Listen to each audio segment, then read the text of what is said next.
Hey y'all, it's Candace. I blog over at Little Steps, Big Happy.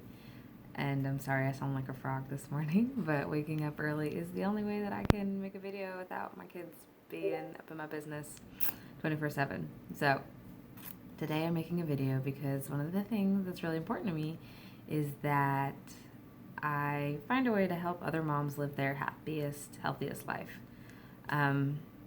So I thought it'd be kind of cool to make some videos about some common problems that other moms have that I've heard about when it comes to, eating well, losing weight, exercising, stuff like that. So today's video is about how you eat healthy when your family doesn't. And so it kind of goes something like this. Like, this is something that I hear very often. Like, I'd love to eat healthier, but my family's just not on board. Or I was all set to try this new diet, but my husband won't eat it. Or, oh, hi, sweetie. Or, my kids won't touch vegetables, so they're not a big part of our diet. And, I hear things along those lines, and the gist of it is you want to eat healthier, but because your family doesn't, you can't. And the very first thing I want to tell you is that that's only a barrier if you let it be. There's no rule that says that you have to eat the exact same food as your family. Their diet choices don't have to be yours. You can choose to eat differently than they do. You can eat separate meals than they do. Oh, I'm gonna tail my face. She's fine. Don't worry about it. So, if you think about it, there are plenty of people who don't eat the same foods as their family. People who have allergies, maybe they have diet restrictions because of their health. They eat totally different. I eat totally different than my family. Look, I'm going to tell you, my husband calls he calls soup a 4-letter word because he does not like it. And, my middle child, ooh, that cat man. My middle child, I'm pretty sure she's trying to live her life off of graham crackers and PB&J sandwiches. So if my health goals were reliant on my family eating with me, I'd be out of luck. They'd be nothing but a fantasy if I was trying to drag them kicking and screaming along with me. You know what I mean? So I want y'all to know, your family eating the same foods as you is not a requirement to eating healthier. So obviously, after I kind of let people know that you can do it separately, the next thing I start to hear is how hard it is to eat different than they do, or how unfair it is, or the temptation is just impossible to resist. Okay, I get that you can, but I can't. So the first thing I really want to kind of let y'all know is that that's not a fact. That is a thought that you're telling yourself. These are thoughts that you're having that are making this so hard. You're thinking to yourself, it's unfair that my husband is over there stuffing his face with my favorite cereal for dinner while I'm over here trying to eat a chicken salad, which, for the record, happens at my house all the time. Yeah. So you might also be thinking to yourself, wow, that cereal tastes way better than my salad. I wish I could be eating that. Or maybe how much your husband sucks for eating sugary cereal while you're over here trying to eat a salad, and he should be eating a salad with you. And the point I'm trying to make, whatever your thoughts may be, is that the thoughts that you are thinking is what's causing you to feel like this is hard.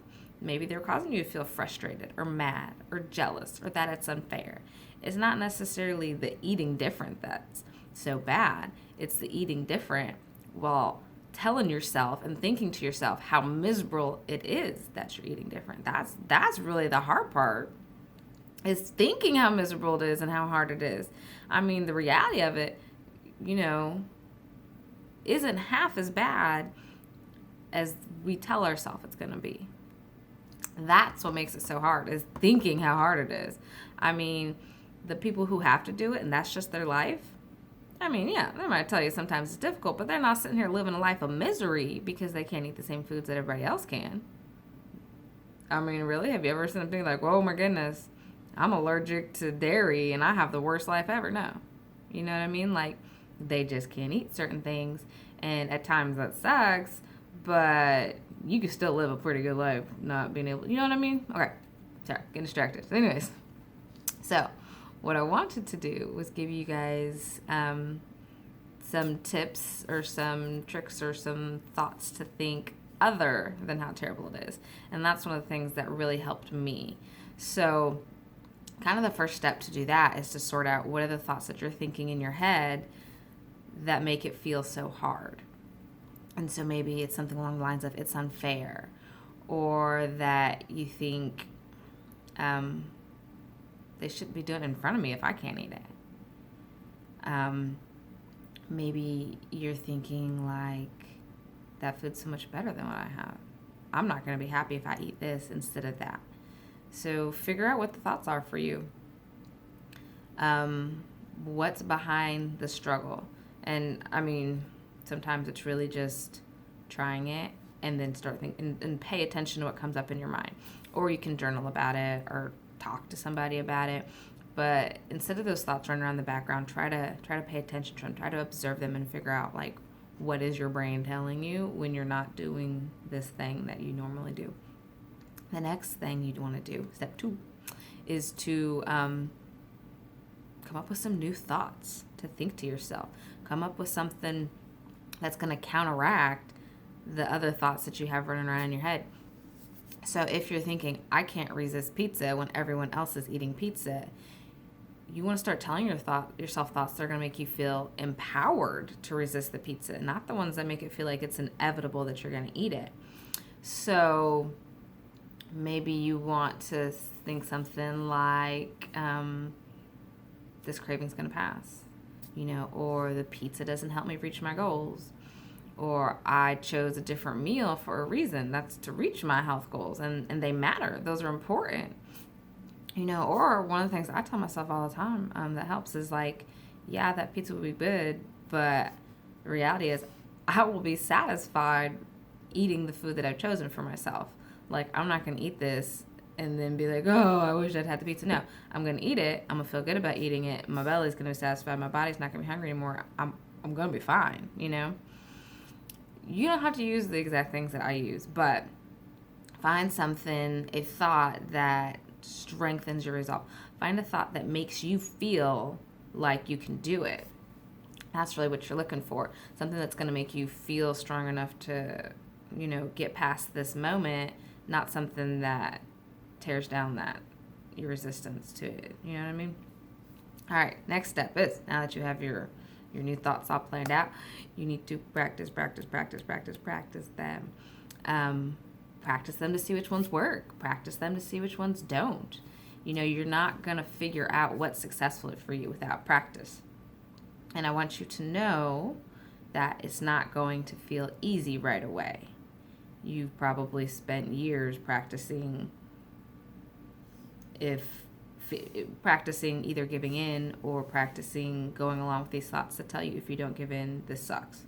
So changing that pattern is not easy, but let's be honest here, the goal isn't easiness. The goal is success. The goal is learning how to do it. Ease comes with practice. Ease comes with doing it enough times that your brain and your body and all the stuff that's working together are used to doing it. That's when it becomes easy. But the only way that you're going to get there is to keep trying. And the very last step, and this one's important, don't skip this one, is congratulate yourself when you are successful. Give yourself that pat on the back, whatever that is for you. Like we just said, it's not easy, and not to say to tell yourself it's hard, but you're trying to retrain your brain. You're trying to create these new habits, and that takes effort, and you deserve to reward yourself for that. Plus, rewarding yourself makes your brain be like, hey, this was kind of cool. This was great. This had a payoff at the end. I want to do this again. And so how you reward yourself really doesn't matter. My only suggestion is that if you're trying to break a food habit, do not reward yourself with food. You're sending yourself mixed messages there. But do whatever works for you. If you could put a calendar on the wall and put a check mark off on it every time you had a good day and you followed your food plan, even though your family was over there, going to town on your favorite chips. Because my family goes to town on my favorite chips. And so the days that I don't give in and eat the chips, I'm like, heck yes, go Candace, gold star for today. You could tell a friend about it. You could do a little happy dance. Shoot, give yourself 30 extra minutes of me time. Like, whatever works for you, whatever makes you feel good for having followed through on the new thoughts, practiced the new habit, resisted the temptation to eat the food that you know doesn't get you where you want to be. Even though other people are doing it, you deserve to, yeah, like I said, pat yourself on the back for that. Reinforce that good habit. So that's it. Those are the things that I do to help me eat healthier, even when my family doesn't. If you enjoyed this video, if it was all helpful, if I gave you any little bit of piece of advice that you're like, hey, that's awesome, I could use that, let me know. I'd love to hear about it. And if you have any other questions, or if anything I said didn't need some more clarification, drop a comment, send me a message, let me know. If you have something else that you think it'd be cool to hear a video on, I'd also love to know that. I take requests. So, yeah, I hope y'all have a great day. I'll talk to you later. Bye.